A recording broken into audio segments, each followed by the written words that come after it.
Okay, so today I'm filming another very rare welding rod. Today we're looking at RA330 welding rod. I'll just talk about the rod quick. We'll get some close-ups of it. I don't know if the camera is going to pick it up, but the flux has kind of a green tinge to it, just a bit. Other than that, it looks like a normal stainless steel electrode. It's a 1/8 diameter, nothing too special about it. I mean, it's not as cool as that tubular rod I got to use in the other video, but it looks pretty uninteresting until you look at the number, and I'll get a close-up there.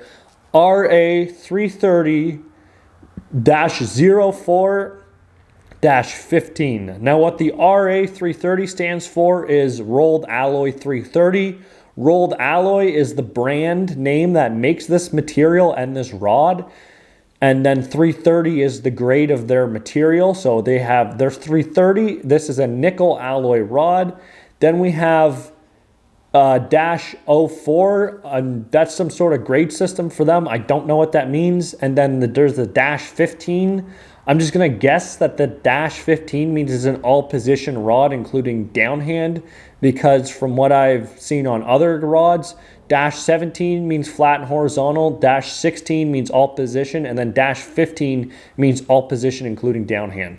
Okay, so what is RA330? RA330 is a high-heat nickel alloy that basically is made by one company exclusively. So RA stands for Rolled Alloy, which is a company out of the United States. They produce alloys for specific applications. And this one, their 330 alloy, is designed for high heat resistance. So basically it's designed to be used in high heat scenarios. So from what I read on their website, a couple examples they gave is boiler panels, so boiler tube panel hangers. So if they have a panel of boiler tubes in a boiler, they're all full of water, all those boiler tubes. When they're exposed to the heat source in the boiler, they're full of water. So they're keeping, they're self-cooling with the water running through them. Now, if that panel's hanging, it might not be hanging from just tubes. It has actual hangers. Those hangers aren't cooled by water because they're probably solid. They're not made of tubing. So they would make those hangers out of a 330 alloy because it's extremely resistant to heat. It's not that it would have a higher melting point than regular steel, but it would hold up its physical characteristics better than a typical steel. So if I was to take a piece of round bar that was made of carbon steel, and I took an oxyacetylene torch and I heated it up till it was red hot, and I would be able to bend it by hand. Now, if I took a 330 alloy round bar and I heated it up till it was red hot and I tried to bend it by hand, I don't know, but if I had to guess, I probably wouldn't be able to bend it. Maybe a little bit, but not much, because this is what it's designed for. It's designed not to lose its physical characteristics when heated up. So steel, when it's heated up, becomes more malleable, and that's the whole idea behind blacksmithing. You heat carbon steels up to a certain temperature where you can smush them with a hammer and bend them and all that stuff. They lose their physical characteristics of when they were cold. So this is designed not to do that. There's another scenario I saw of quench baskets. So if they're making parts that need to be heated up to a certain temperature and then quenched in a liquid, the cage or the basket that they put these parts in the oven, this cage is also getting heated up to an extreme temperature and then getting quenched in a liquid. So it's getting heated up very hot and then getting cooled off instantly. If that basket that holds those parts or whatever was made out of regular steel, over time of being heated up super hot and quenched, it would mess up the metallurgy of the steel, and the steel would probably become brittle and start cracking or bending. It would lose its physical characteristics. If the basket was made out of this 330 alloy, it could be quenched and heated up multiple times without ever getting affected. Another scenario is in a furnace. If they have a fan in the furnace to keep airflow in the furnace to keep it hot, that fan is going to be subject to some extreme heat. So they would make the fan out of a 330 plate. It won't, again, lose its physical characteristics under extreme heat. Okay, one more thing about this 330 alloy is that it's also very resistant to oxidization. So why that's important is in some scenarios it might be a corrosive environment, so you can't use regular steel because it's going to corrode and disappear. So you need to use a corrosion resistant material like stainless, but when stainless steel gets exposed to extreme heats, it oxidizes, which is these marks right here on this piece of stainless. Basically what happens is it gets hot enough where oxygen mixes in with it, and it kind of like, it's called sugaring, that's what welders call it, and it just raises up and it deteriorates into this, it's dark gray flaky material. So if you have a corrosive environment, you can't use steel, but when you use stainless steel, it keeps oxidizing. You would go to something like this 330 alloy where it won't corrode, but it also won't oxidize in extreme heat. Okay, so I'm going to set the heat around 110 amps. I have no idea what you're supposed to actually run this electrode at, but if I had to guess, since it's a nickel alloy, you wouldn't run it as hot as 7018, so I'll probably run it a bit colder at 110. Okay, so this is the test piece. It's a piece of 1/2 inch regular steel, carbon steel. I have a line grinded into it, and I just put some Sharpie in there so you can see the line. I'm just going to run one bead across, all flat with this rod, and see how it goes. No, I don't have any of the actual 330 material because it's probably insanely expensive, and I have no idea how to get that.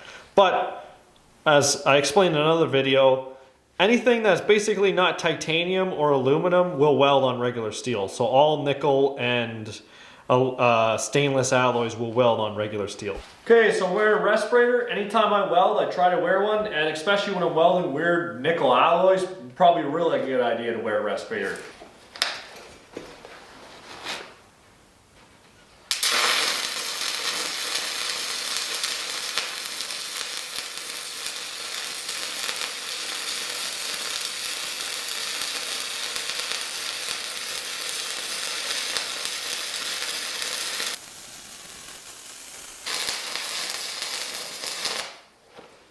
All right, there it is. It welds very nicely. It actually welds a lot like an Inconel rod, which welds a lot like a 6010.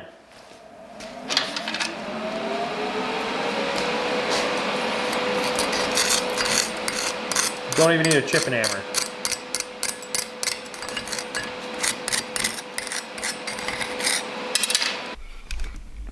Alright, so there's a good look at it before it's been wire wheeled. As you can see, it's got that typical mix of colors as an alloy rod would. And it was surprisingly very easy to weld. I actually might try vertical bead after just to see. Okay, there it is, hit with the wire wheel. And it looks kind of like a stainless bead. I have a stainless bead over here. So you can see that stainless lays very flat. This stuff not so much. It's not as straight edged and as flat as a stainless bead, but kind of looks like one. Okay, so I'm down to 85 amps, and I'm going to try running it vertical. Not straight vertical, but well, we'll try pretty vertical. Still leaning back a little bit. But the reason I'm going to try it vertical is the puddle. I can't do arc shots. I just don't have the equipment to do it. But I'll describe the puddle a lot like a 6010 in some ways of the way it was, it'll kind of look, it was fast freezing somewhat. So I think it actually might not be too bad to burn vertical up. Usually alloy rods like Inconel's okay, but a lot of stainless rods are very difficult to burn in the vertical position, especially anything bigger than 332. So these are 1/8 rods, so we'll try it vertical and see what happens.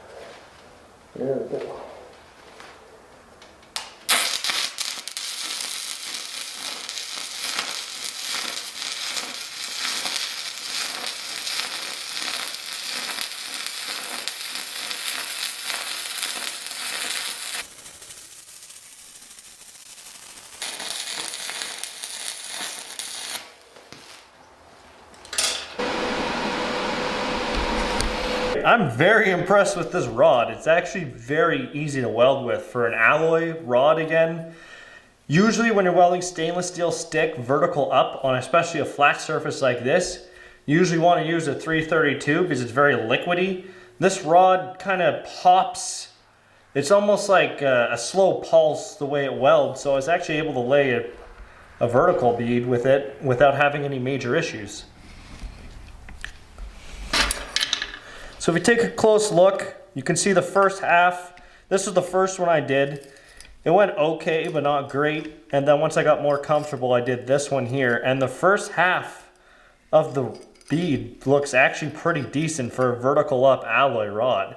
I had a little gap right here where I guess I moved a little too quick. And the same thing again up here. But for the most part, I mean, it welded vertical up pretty well, which is, like I said, it's not really typical of alloy rods. So I'm very impressed with this rod. It's actually, weldability is very easy compared to a lot of other counterparts in the same category.